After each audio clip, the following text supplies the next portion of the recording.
Hi friends! ఈరోజు నేను మీకోసం ఒక డిఫరెంట్ రొమాంటిక్ మూవీని ఎక్స్‌ప్లెయిన్ చేయబోతున్నాను. జైలు నుంచి బయటపడిన ఒక నేరస్తుడికి ఇంటికి వెళ్ళగానే ఒక అందమైన మహిళ ఎదురుపడుతుంది. అతను ఆమెను చూడగానే కోరికలతో రగిలిపోతాడు. వెంటనే దాహం తీర్చుకుంటాడు. అయితే ఆమె అతనికి సవతి తల్లి. అతను జైల్లో ఉన్నప్పుడు తన తండ్రి ఈ మహిళని పెళ్లి చేసుకున్నాడు. అయినా కూడా ఇద్దరూ కలిసి చాలా రోజులు సందు దొరికినప్పుడల్లా మంచం విరగ్గొడుతూ ఉంటారు. అయితే ఒకరోజు ఈ విషయం ఆ తండ్రికి తెలిసిపోతుంది. అతను భార్యని దారుణంగా కొడతాడు. ఇంకోవైపు ఈ విషయం తెలియక ఈ దొంగ నా కొడుకు లవ్వర్‌తో ఎంజాయ్ చేస్తూ ఉంటాడు. కొడుకు, భార్య కలిసి చేసిన ద్రోహానికి ఆ తండ్రి ఏం చేశాడో తెలిస్తే షాక్ అవుతారు. క్లైమాక్స్ చూస్తే మైండ్ బ్లాంక్ అవ్వడం ఖాయం. తప్పు ఎవరిదో తెలుసుకోవాలి అంటే వీడియో లాస్ట్ వరకు స్కిప్ చేయకుండా చూడండి. దానికంటే ముందు వీడియోని లైక్ చేయండి. ఎవరైతే ఇప్పటి వరకు మన ఛానల్ని సబ్స్క్రైబ్ చేసుకోలేదో వాళ్ళు వెంటనే ఛానల్ని సబ్స్క్రైబ్ చేసుకుని పక్కనే ఉన్న బెల్ ఐకాన్ ప్రెస్ చేయండి. అప్పుడే నేను చేసే వీడియో నోటిఫికేషన్ మీ వరకు వస్తుంది. సో ఇంకా ఒక్క క్షణం కూడా ఆలస్యం చేయకుండా స్టోరీ చూసేయండి. మూవీ స్టార్టింగ్లో ఒక పెద్ద నగరం చూపిస్తారు. మన హీరో పేరు ఎమిల్. ఈ సమయంలో ఎమిల్ ఒక జైలు గదిలో కూర్చుని ఉంటాడు. 2 సంవత్సరాల క్రితం ఎమిల్ ఒక కారును దొంగలించి కారు యజమానిని కొట్టడంతో అదే నేరానికి గాను అతను 2 ఏళ్లు జైలు శిక్ష అనుభవిస్తూ ఉంటాడు. చిన్నప్పుడే తల్లి మరణించడంతో ఎమిల్కి విపరీతమైన కోపం ఉంటుంది. ఆ కోపం కారణంగానే అతను జైల్లో కూడా అందరితో గొడవలు పడుతూ ఉంటాడు. కొన్ని రోజుల తర్వాత ఎమిల్ శిక్ష పూర్తవుతుంది. అతన్ని ఇంటికి తీసుకెళ్ళడానికి అతని తండ్రి మ్యాక్స్ వస్తాడు. అయితే ఎమిల్కి తన తండ్రితో సన్నిహిత్యం ఉండదు. ఎమిల్ జైల్లో ఉన్నప్పుడే మ్యాక్స్ అతనికి చెప్పకుండానే 2వ వివాహం చేసుకుంటాడు. ఆ కారణంగానే ఎమిల్ ఇప్పుడు మ్యాక్స్పై మరింత కోపంగా ఉంటాడు. మ్యాక్స్ ఎమిల్ను కారులో ఎక్కించుకుని ఇంటికి బయలుదేరతాడు. తర్వాత రోజు అతను ఇంట్లో ఉంటాడు. మ్యాక్స్ భార్య ఎమిల్ సవతి తల్లి అయిన ఎలిసా భోజనం వడ్డిస్తూ ఉంటుంది. మ్యాక్స్ ఎమిల్ను ఇప్పుడు ఏం చేయాలనుకుంటున్నావు అని అడుగుతాడు. దానికి ఎమిల్ నేను ఇంకా ఏమీ ఆలోచించలేదని చెప్తాడు. ఆ మాట విని మ్యాక్స్ నువ్వు తొందరగా ఏదైనా ఉద్యోగం వెతుక్కోవాలి. ఒకవేళ ఉద్యోగం దొరకకపోతే నువ్వు నా ఇంట్లో ఉండలేవని కర్రాఖండిగా చెప్పేసి తన పని మీద బయటికి వెళ్తాడు. మ్యాక్స్ వెళ్ళిపోయిన తర్వాత ఎలిసా ఇంటి పనులు చేసుకుంటూ ఉంటుంది. ఆమె ఎమిల్తో మాట్లాడటానికి ప్రయత్నించి అతన్ని పలకరిస్తుంది. కానీ ఎమిల్ ఆమె మాటలను పెద్దగా పట్టించుకోడు. ఎలిసా ఇల్లు శుభ్రం చేస్తూ ఉండగా ఎమిల్ కూడా తనకు సహాయం చేయాలని కోరుకుంటుంది. కానీ ఎమిల్ సహాయం చేయడానికి కూడా నిరాకరిస్తాడు. నువ్వు ఎప్పటికీ మా అమ్మ స్థానాన్ని తీసుకోలేవని అతను మొహం మీదే చెప్పేస్తాడు. కొద్దిసేపటి తర్వాత ఎమిల్ ఒక దుకాణంలో ఉంటాడు. మ్యాక్స్ ఉద్యోగం వెతుక్కోమన్నాడు కాబట్టి ఎమిల్ ఇక్కడ ఆ పని అడగటానికి వచ్చుంటాడు. దుకాణదారుడు కూడా అబ్బాయి అవసరం ఉండటంతో అతను వెంటనే ఎమిల్కి ఉద్యోగం ఇస్తాడు.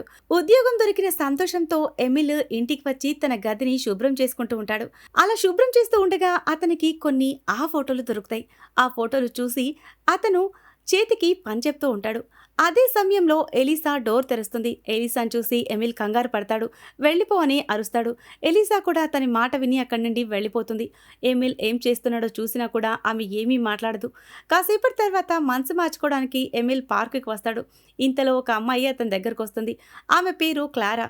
ఆమె ఎమిల్తో కలిసి స్కూల్లో చదువుకున్న స్నేహితురాలు. ఎమిల్ జైలు నుండి బయటికి రావడం చూసి ఆమె అతని యోగక్షేమాలు అడుగుతుంది. ఇద్దరు చాలాసేపు మాట్లాడుకుని ఆ తర్వాత వాళ్ళ ఇళ్లకు వెళ్ళిపోతారు. కొద్దిసేపటికి ఎమిల్ ఇంటికి చేరుకుని తన గదిలో ఉంటాడు. ఈలోగా ఎలిసా అతని గదిలోకి వస్తుంది. ఆమె బట్టలు ఉతకడానికి ఎమిల్ బట్టలు అడుగుతుంది. దానికి ఎమిల్ నా బట్టలు నేనే ఉతుక్కుంటాను. నువ్వు మా అమ్మ స్థానాన్ని తీసుకోలేవని ముందే చెప్పాను కదా అని అంటాడు. అతని మాట విని ఎలిసా ఏమీ మాట్లాడకుండా బట్టలు ఉతకడానికి వెళ్ళిపోతుంది. సాయంత్రం ఎలిసా బాత్రూంలో బట్టలు మార్చుకుంటూ ఉంటుంది. సరిగ్గా అదే సమయంలో ఎమిల్ కూడా అర్జెంటు పని మీద బాత్రూం వైపు వస్తాడు. అప్పుడే అతను అనుకోకుండా ఎలిసాను చూస్తాడు. ఎలిసా కూడా అతన్ని చూసి కంగారుగా త్వరగా తన శరీరాన్ని కప్పుకుంటుంది. ఆ తర్వాత ఎలిసా వెంటనే బాత్రూం నుండి బయటకు వచ్చేస్తుంది. కానీ ఎమిల్ తన పని కానిచ్చుకోకుండా ఎలిసా దగ్గరికి వచ్చి ఆమెను ముద్దు పెట్టుకోవడం మొదలు పెడతాడు. ఎలిసా కూడా తొందరగానే రెచ్చిపోతుంది.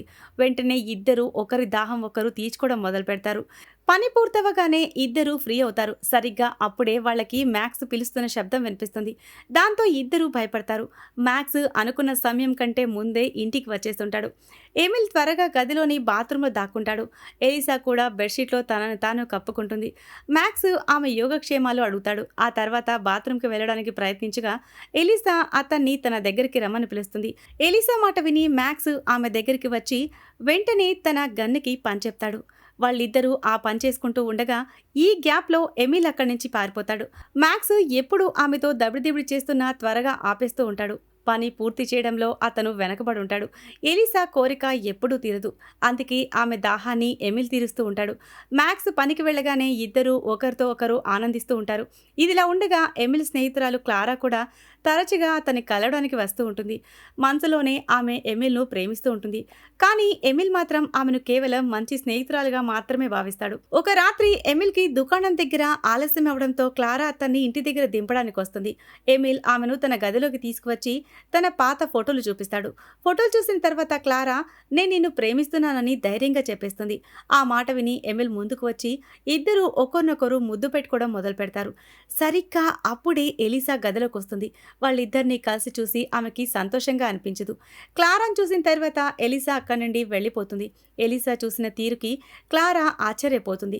ఎమిల్ కూడా క్లారాను వెళ్ళిపోమని చెప్తాడు. ఎలిసాకి కోపం వచ్చిందని అర్థం చేసుకుంటాడు. తర్వాత రోజు ఉదయం ఎమిల్ క్లారా పార్కులో ఉంటారు. ఇద్దరు సరదాగా గడుపుతారు. ఆ తర్వాత కబుర్లు చెప్పుకుంటూ ఉన్నప్పుడు క్లారా ఎమిల్ని నీ కొత్త అమ్మాయి ఎలా ఉంది అని అడుగుతుంది. ఎమిల్ బదిలిస్తూ ఆమె చాలా మంచిదని చెప్తాడు. ఎమిల్ మాట విని క్లారా నాకు మాత్రం ఆమె పిచ్చిదానిలాగా కనిపించింది. ఆమె కళ్ళల్లో అసూయ కనిపించింది. నేను ఆమె లవర్తో ఉన్నట్టుగా చూస్తుంది అని అంటుంది. క్లారాకి నిజం చెప్పలేక ఎమిల్ ఏమీ మాట్లాడు. ఆ తర్వాత ఇద్దరూ ప్రేమగా మాట్లాడుకుని ముద్దులు కూడా పెట్టుకుంటారు. కొద్దిసేపటికి ఎమిల్ దుకాణంలో ఉంటాడు. జైలు శిక్ష విషయం తెలిసి దుకాణదారుడు ఎమిల్ని మందలించడంతో ఎమిల్ కోపంగా ఉద్యోగం వదిలేస్తాడు. కొద్దిసేపటి తర్వాత క్లారా ఎమిల్ని అతని ఇంటి దగ్గర దింపుతుంది. ఎమిల్ ఉద్యోగం వదిలేస్తానని చెప్తాడు. అప్పుడు ఇద్దరూ కలిసి సరదాగా తిరగడానికి ప్లాన్ చేసుకుంటారు. ఎమిల్ తన గదిలోకి వచ్చి సామాన్ సర్దుకుంటూ ఉంటాడు. అప్పుడే ఎలిసా వచ్చి అతన్ని ఆపడానికి ప్రయత్నిస్తుంది. మ్యాక్స్కి తెలిస్తే గెంటేస్తాడని హెచ్చరిస్తుంది. కానీ ఎమిల్ ఆమె మాట వినిపించుకోకుండా క్లారాతో కలిసి తిరగడానికి వెళ్ళిపోతాడు. ఇద్దరూ రోజంతా తిరిగి ప్రేమగా మాట్లాడుకుంటారు. రాత్రికి ఎమిల్ ఇంటికి వచ్చేస్తాడు. అప్పుడే అతనికి గాయాలతో ఉన్న ఎలిసా కనిపిస్తుంది. ఈలోగా మ్యాక్స్ అక్కడికి వచ్చి ఎలిసా నాకు అంతా చెప్పేసిందని చెప్పి ఎమిల్ని కొట్టడం మొదలు పెడతాడు. ఎమిల్ని కొడుతూ మ్యాక్స్ ఇంటి బయటికి వస్తాడు. సారాని కొట్టడం చూసి ఎమిల్కి కోపం వస్తుంది. కన్న తండ్రిని కూడా చూడకుండా మ్యాక్స్ని కొడుతూ ఉంటాడు. సారా కూడా కోపంతో ఎమిల్ని అక్కడి నుండి వెళ్ళిపోమని చెప్తుంది. ఎమిల్ వెళ్ళిపోయిన తర్వాత ఆమె మ్యాక్స్ని ఆసుపత్రికి తీసుకువెళ్తుంది. ఎమిల్ తన దాహం తీర్చగలడు కానీ క్లారాలాగా తనని ప్రేమించలేడని ఎలిసా అర్థం చేసుకుంటుంది. అందుకే తప్పు తెలుసుకుని మ్యాక్స్కి క్షమాపణ చెప్తుంది. కొద్దిసేపటికే ఎమిల్ క్లారా ఇంటి దగ్గర ఉంటాడు. ఇద్దరూ ఆ నగరాన్ని వదిలి కొత్త చోటికి వెళ్లాలని నిర్ణయించుకుని బస్సులో వెళ్ళిపోతారు. ఎమిల్ చిన్నప్పటి నుంచి మానసికంగా బలహీనంగా ఉంటాడు.